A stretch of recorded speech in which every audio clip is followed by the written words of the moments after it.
5 a.m. in the morning today, ang aga kong nagising kasi meron akong order na puto na in-order ito ni Kathy. Si Kathy, kung matandaan nyo guys, siya yung umu-order sa akin lagi ng puto na walang nilalagay na cheese. So, ito yung laging request niya. So, si Kathy yung suki ko talaga sa puto kasi pag umu-order siya is malakihan. So,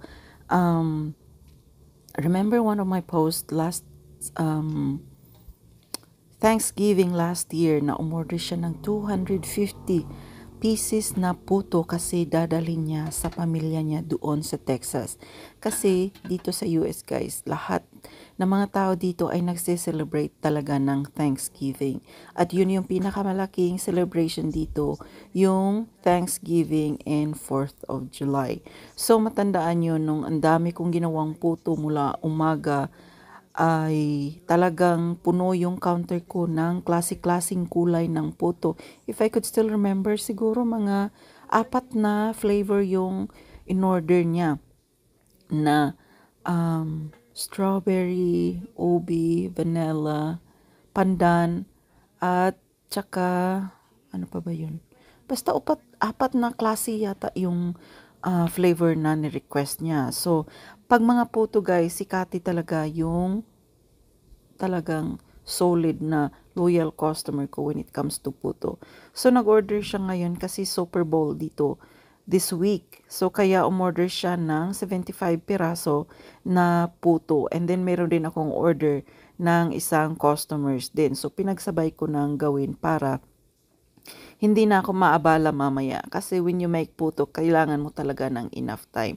So, inumpisahan ko siya ng maaga. I like when I'm in my kitchen na tahimik. Ayoko talaga ng movement sa kitchen ko guys. Ayoko yung may mga taong lumalakad-lakad sa kiliran ko, sa likuran ko, may ginagawa sa kusina habang nasa kusina ako.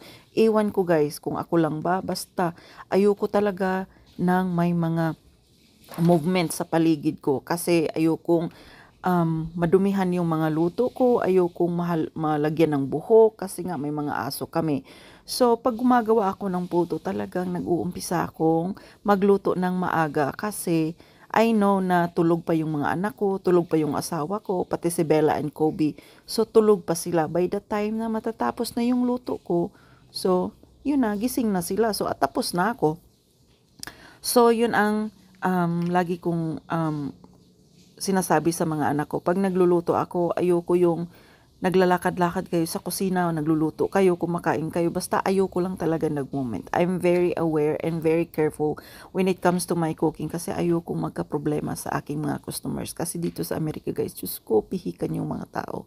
So, I need to be careful. So, ayan po yung aking puto for today. OB, vanilla, and strawberry flavor. Thank you guys for watching. I hope you enjoy my video. Have a wonderful weekend, everyone. Bye.